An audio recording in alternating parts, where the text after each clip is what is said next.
rau này về. Này ngon nè.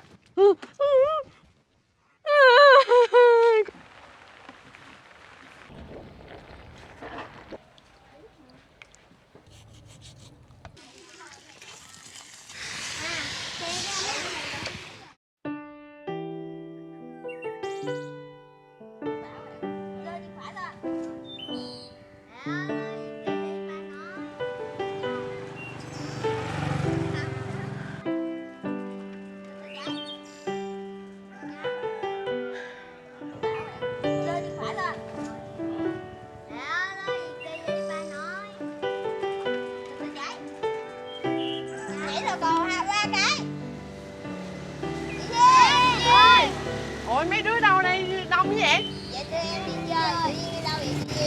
Duyên đi hái hoa phượng nè. Để tụi em hái phượng nha chị. Được không? Hái được không? Dạ được. Hút hái chị Duyên nha. Dạ.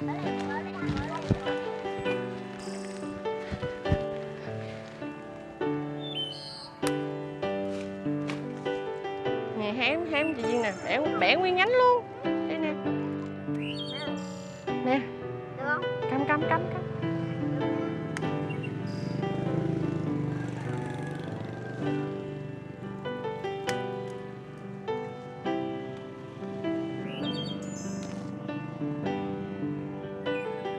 Rồi. Cảm ơn mấy đứa nha. Chơi tiếp đi.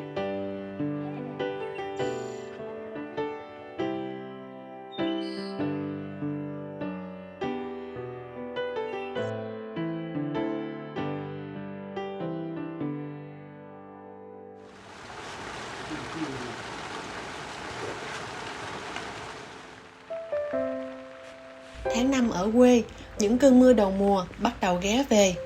Mưa không chỉ làm dịu đi cái nắng oi ả sau bao ngày gay gắt, mà còn đánh thức cả khu vườn sau nhà.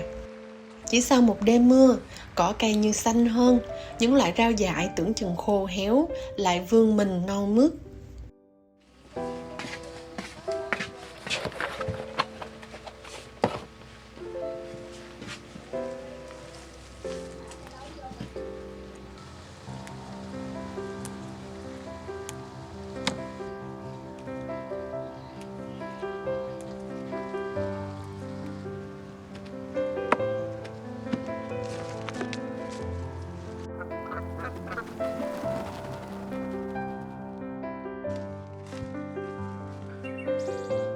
Đây là đọt choại. Ở dưới quê mình thì loại cây này rất là phổ biến. Đặc biệt là vào mùa mưa thì nó rất là tươi tốt. Đọt choại thì nó thích hợp ở những cái khu vực ẩm ướt. Hôm nay mình sẽ hái một ít rau này về.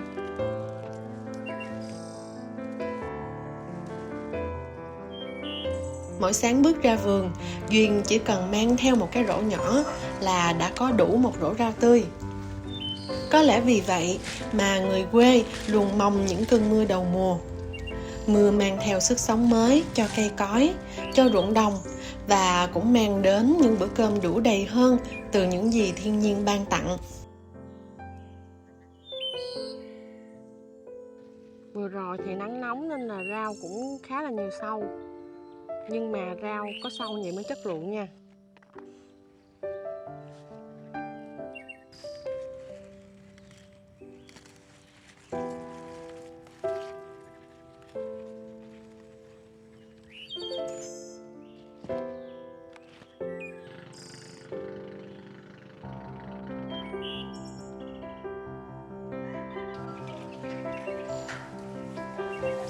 Ở đây còn có cây lá cách nữa nè.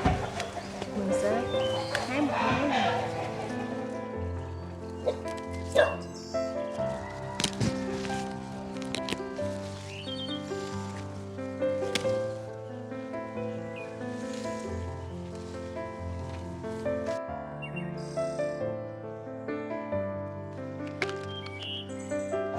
Cái sàn này có vẻ hơi bị già rồi.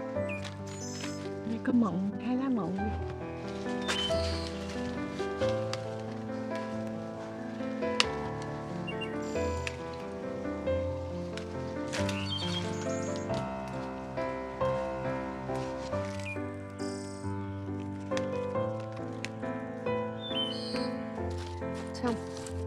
Lá xoài thì nó hơi già, nhưng mà như này là chắc cũng tạm đủ rồi đó.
Sắp được ăn rồi con.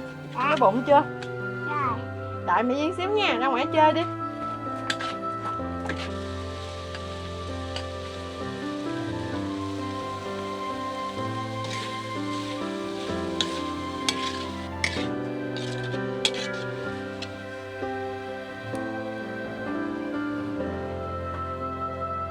Đứa cầm ốc thục thục loan hục đô hục nhằm bố trôi hô tình trần dung.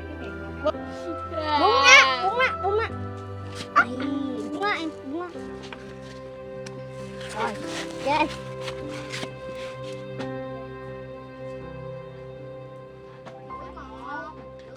Mùng 5 tháng 5 là dịp mà cả nhà Duyên sum họp lại để nấu món này món kia cho vui nhà vui cửa. Năm nào cũng vậy á.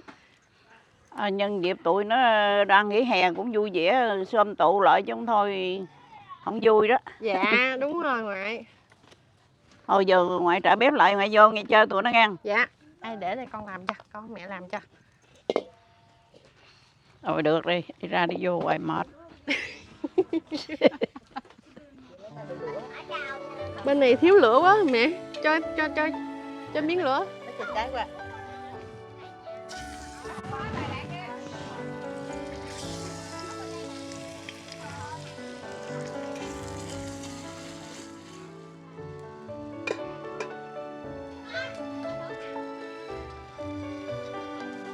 Nhìn ngon ha, hấp dẫn.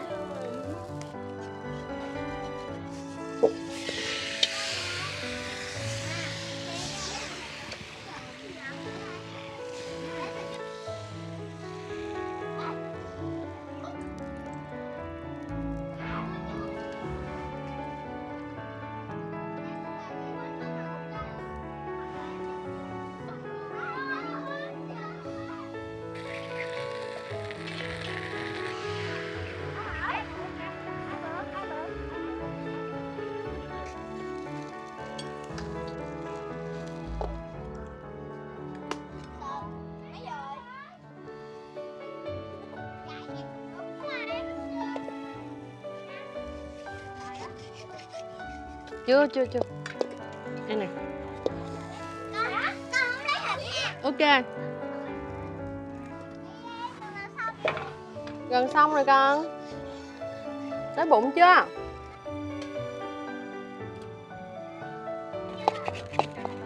Gần xong rồi con. Tia ơi, ra lấy bánh xèo nè con. Nè, em vô trọng ăn trước đi. Sao tới đây? Ủa, mấy đứa kia đâu rồi nhỉ? Không kêu nó ở lại ăn.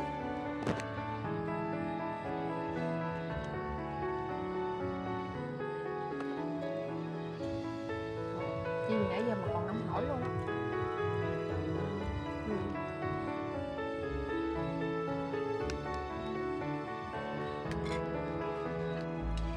Hôm nay cũng là một dịp đặc biệt.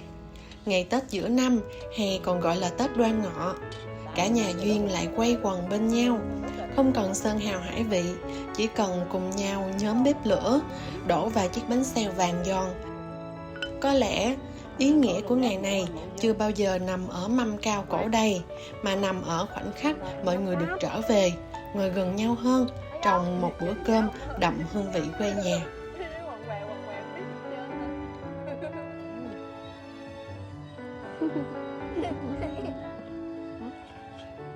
Xem cho con. Con bánh xèo. Thích ăn không? Thích nữa cái bánh xèo. No chưa? Nhấp đi. Nhấp đi. Con ngon. Đây có mận, 2 lá mận.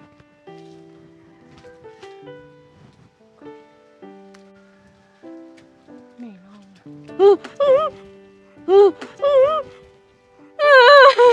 Con sâu. Con sâu nó mềm mềm.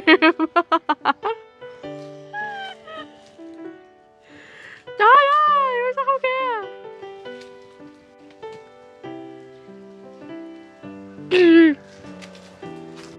Trời ơi, thôi không hái nữa đâu. Tết Đoan Ngọ là dịp mà cả nhà cùng... quên mùng 5 tháng 5. Mùng 5 tháng 5 là dịp mà... Cái này là phía sau hậu trường, cái gì mới thì nó cũng hơi lụm củng một xíu. Đầu xuôi đuôi lọt mọi người. Phải vậy xong này hồi nó mới êm mướt tay được.